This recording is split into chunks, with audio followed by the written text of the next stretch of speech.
The comment was supposed to be funny. We were at a friend's house for a small gathering, nothing fancy, just snacks on the coffee table, music in the background, people half lounging on couches with drinks in their hands. My wife, Lauren, was in one of her social moods, laughing louder than usual, telling stories, soaking up attention. I sat beside her, content to listen. I had never been the loud one. I didn't need to be. At some point, the conversation drifted into relationships. How couples keep things interesting, how people deal with dry spells, the usual wine-fueled honesty mixed with jokes. Someone mentioned how impossible it was to go even a few weeks without intimacy. Lauren laughed and nudged me. "Please," she said loudly. "I bet he couldn't go a month." A few people chuckled. I smiled politely, assuming she meant it playfully. But she kept going. "Honestly," she added, raising her glass, "I don't think he'd last 2 weeks." The laughter got louder, but it sounded awkward now. I felt heat creep up my neck. This wasn't about relationships anymore, it was about me. "Okay, that's enough," I said lightly, trying to steer it away. "Oh, relax," she replied. "Everyone knows men are like that." Something about the tone made it sting. Not affectionate, not teasing, dismissive.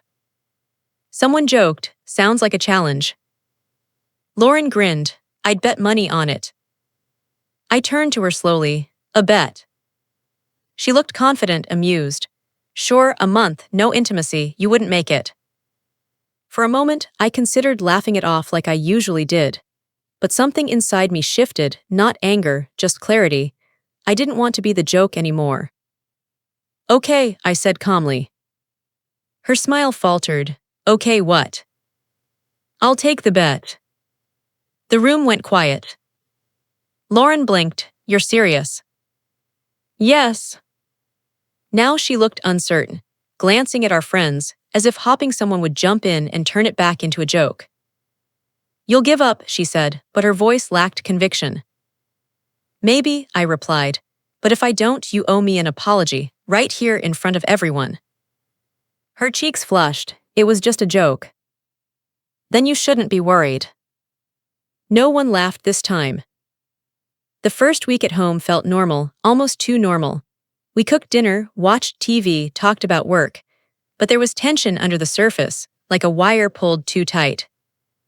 On the 4th night, she leaned into me on the couch, hand resting on my chest. I kissed her forehead and gently moved her hand away. She froze. "Are you actually doing this?" she asked. "You made it a bet." Her expression hardened. "This is childish." "You started it." She pulled away and went to bed without another word. By the 2nd week, frustration replaced amusement. She snapped at small things, slammed cabinets, rolled her eyes whenever I tried to be affectionate in non-romantic ways. One evening, she cornered me in the kitchen. "Are you trying to punish me?" she demanded. "No," I said calmly. "I'm proving a point." "What point?" "That I'm not the shallow stereotype you made me sound like." Her jaw tightened. "I didn't mean it like that." "Then how did you mean it?"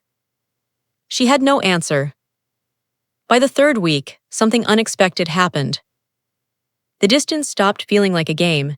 Without physical closeness, emotional distance crept in too. We talked less, laughed less, sat farther apart.